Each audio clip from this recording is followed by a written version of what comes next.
Hello everyone, কি অবস্থা সবার? আশা করি সবাই ভালো আছো এবং সুস্থ আছো। আজকে আমরা ঢাবি সি ইউনিটের 20 এবং 21 সালের কোশ্চেন সলভ করব। 21 সালের কোশ্চেনের ব্যবস্থাপনা অংশটুকু সলভ করব। ওকে, প্রথম কোশ্চেন, ব্যাংকিং অংশীদারি ব্যবসায়ের ক্ষেত্রে সর্বাধিক সদস্য কতজন? এটার অ্যান্সার হচ্ছে 10 জন। ঠিক আছে, তাহলে সর্বনিম্ন কয়জন? 2 জন। তাহলে এখান থেকে এমসিকিউ কি কি আসতে পারে? আরো ধরো, ব্যাংকিং অংশীদারি ব্যবসার ক্ষেত্রে সর্বাধিক সদস্য কতজন, এটা আসতে পারে। সীমিত অংশীদারি ব্যবসায়ের ক্ষেত্রে সর্বোচ্চ সদস্য সংখ্যা কতজন? 20 জন, এটাও আসতে পারে।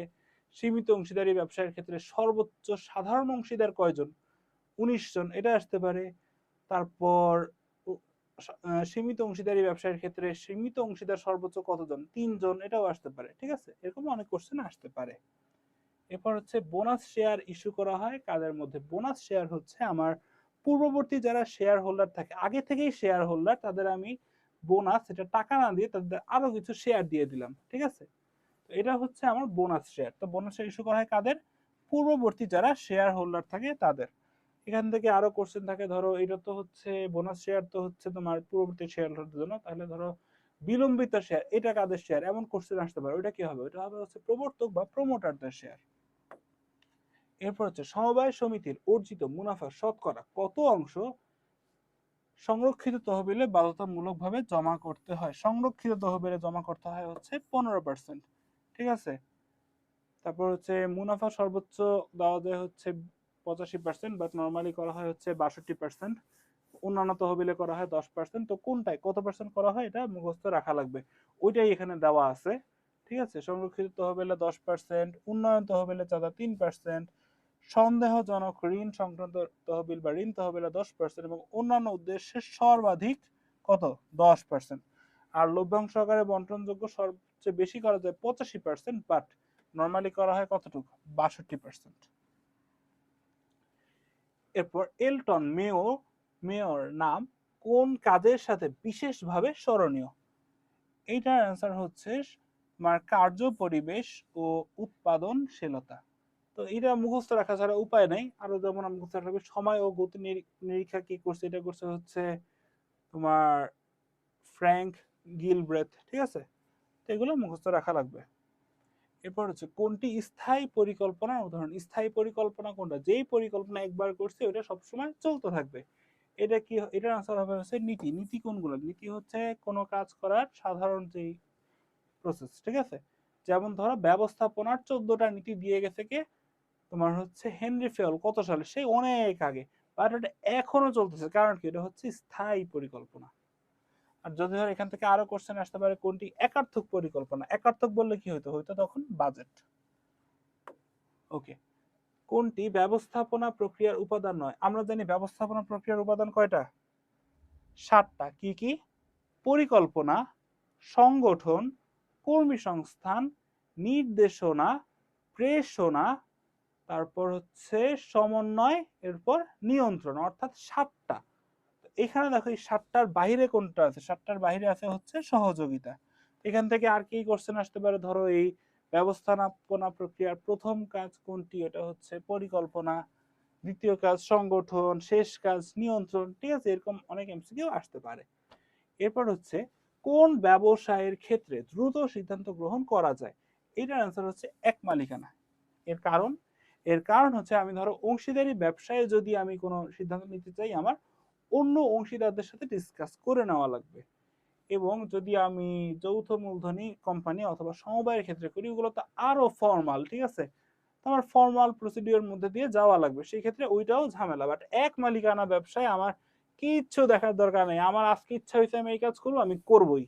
ঠিক আছে, অর্থাৎ সিদ্ধান্ত গ্রহণ করা যায় একদম সহজে এবং দ্রুত। এরপর হচ্ছে কোন ধরনের নেতৃত্বে নেতা অনুসারীদের কাছ থেকে তথ্য আহ্বান করে?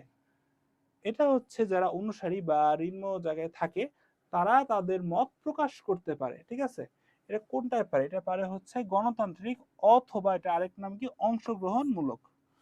ঠিক আছে, তাহলে পারে না কোনটায়? পারে না হচ্ছে গণতান্ত্রিকে, বা সরি, পারে না কোনটায়? স্বৈরতান্ত্রিকে। তো এগুলো মুখস্থ রাখা লাগবে, কোনটায় কি কি পারে কি কি পারে না। এরপর প্রেষণার দ্বি উপাদান তত্ত্বের প্রবর্তককে, দ্বি উপাদান তত্ত্বের প্রবর্তক হচ্ছে তোমার ফ্রেডরিক হার্জবার্গ।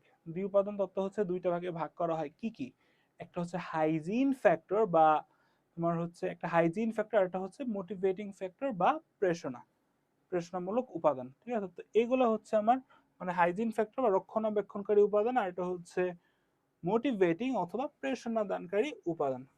এটা এই দুই ভাগে ভাগ করছে কে? ফ্রেডরিক হার্জবার্গ।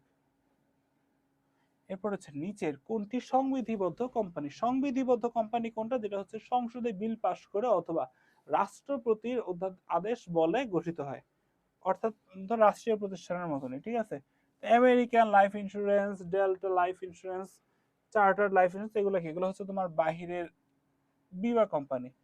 ঠিক আছে, বাট এই জীবন বীমা কর্পোরেশন এটা কিন্তু সরকারি। ঠিক আছে, তো এটা যেহেতু সরকারি, এটা হচ্ছে তোমার জীবন বীমা কর্পোরেশন করা হয়েছে কিভাবে? সংবিধিবদ্ধ কোম্পানি যেই প্রসেসে হয় ওই প্রসেসেই। এরপর হচ্ছে কোনটি স্মারকলিপির বিষয়বস্তু? স্মারকলিপি কি? স্মারকলিপি হচ্ছে কোম্পানির প্রধান দলিল। এটা জানো কয়েকটা ধারা থাকে ওর মধ্যে, উদ্দেশ্য ধারা, নাম ধারা, ঠিকানা ধারা, অনেক কিছু। ঠিক আছে, এখানে জিজ্ঞেস করছে কোনটা স্মারকলিপির বিষয়বস্তু। এই যে কোম্পানির উদ্দেশ্য, কারণ কি এটা এই উদ্দেশ্য নিয়েই একটা ধারা থাকে। এরপর হচ্ছে ই বিজনেসের ক্ষেত্রে কোন মডেল ভোক্তা থেকে অন্য ভোক্তার নিকট পণ্য বিক্রয় করে? অর্থাৎ এক পাশেও থাকবে ভোক্তা, আরেক পাশেও থাকবে ভোক্তা। ভোক্তা মানে কি? কাস্টমার, অর্থাৎ customer to customer, C to C. এই বি টু বি দিয়ে বোঝায় বিজনেস টু বিজনেস।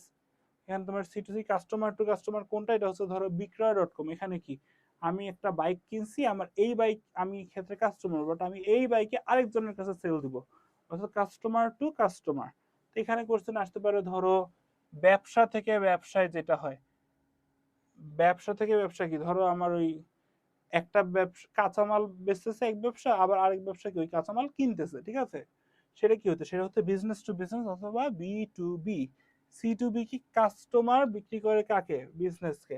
এরপর কি B to C, business to customer. তো আজকের ক্লাসে এই পর্যন্তই ছিল। সবাইকে অসংখ্য ধন্যবাদ সাথে থাকার জন্য।